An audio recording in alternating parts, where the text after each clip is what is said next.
Halo, perkenalkan nama saya Adila Wikere dan saya akan menjelaskan gagasan saya tentang materi beton berpori, beton permeable dalam manajemen air hujan.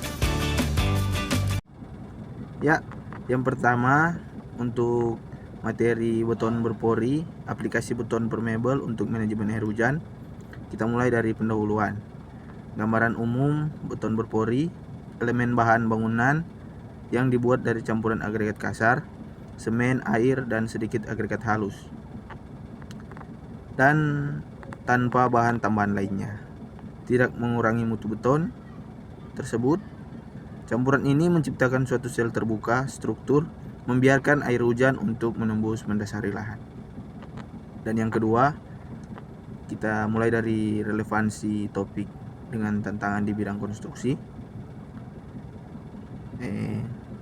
Beberapa hal yang perlu diperhatikan dalam perencanaan proyek konstruksi ini adalah rencana keuangan, anggaran proyek, rencana waktu atau jadwal proyek, standar kualitas bahan, material, dan pengangkutannya. Beberapa permasalahan yang sering muncul dalam proyek konstruksi beton berpori ini adalah keterlambatan waktu, pembengkakan biaya, dan rendahnya kualitas. Tantangan di bidang konstruksi juga kurang baik untuk perkerasan yang membutuhkan kuat tekan besar atau lalu lintas padat, proses curi yang lebih lama, dan sensitif terhadap faktor air semen sehingga membutuhkan kontrol air yang cermat. Kurangnya standarisasi mengenai beton berpori dalam bidang pengujian, metode, serta perencanaan di Indonesia. Selanjutnya, di pembahasan utama, ada konsep dasar dan teknologi yang mendasari beton berpori, yaitu komposisi bahan. Beton berpori dibuat dari campuran agregat kasar, semen, air, dan sedikit agregat halus.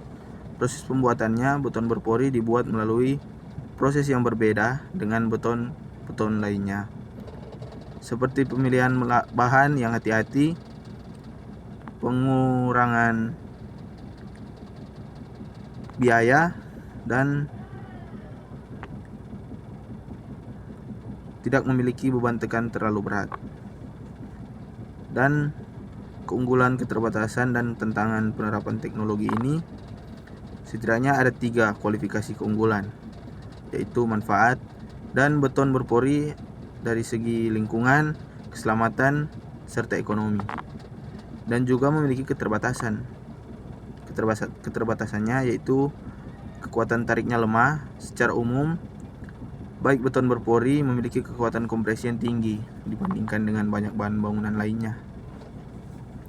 Berikut analisis potensi penerapan di Indonesia, baik dari segi biaya, regulasi, dan ketersediaan bahan. Perkiraan biaya beton berpori atau beton permeable rata-rata berkisar antara 8-20 per kaki persegi, yang mencakup biaya tenaga kerja dan bahan. Angka ini sekitar 2 kali lebih lipat dari biaya beton tradisional.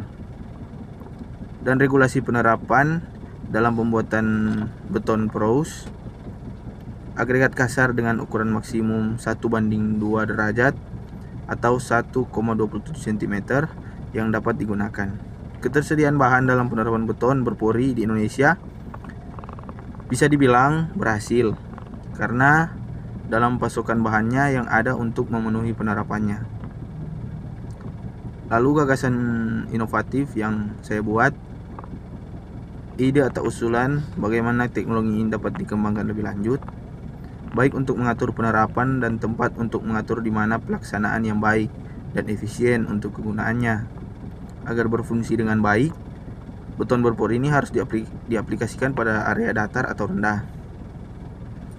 Kaitannya dengan studi kasus atau pengalaman saya di lapangan, seperti hasil yang kurang memuaskan atau tidak sesuai rencana, karena kurangnya analisis dari segi tempat, pelaksanaan, dan waktu mulainya penerapan. Ya, untuk kesimpulan ringkasan gagasan ini, saya ambil mempelajari tentang beton berpori, mengetahui lebih dalam tentang penerapan dan pengaplikasikan pembuatan beton berpori, serta mengetahui keunggulan, kekurangan, dan keterbatasan dalam materi tentang beton berpori, memungkinkan kita semua agar dapat mengerti lebih jelas tentang biaya, risiko, dan pengalaman dalam pelaksanaan di lapangan nanti, dan rekomendasi pengembangan teknologi tersebut agar lebih memperhatikan penerapan dan tempat diterapkannya teknologi beton berpori, sehingga membuat perkembangan baik dalam industri dan kebutuhan Indonesia dalam membangun manfaat-manfaat dan kegunaan perkembangan teknologi di bidang konstruksi.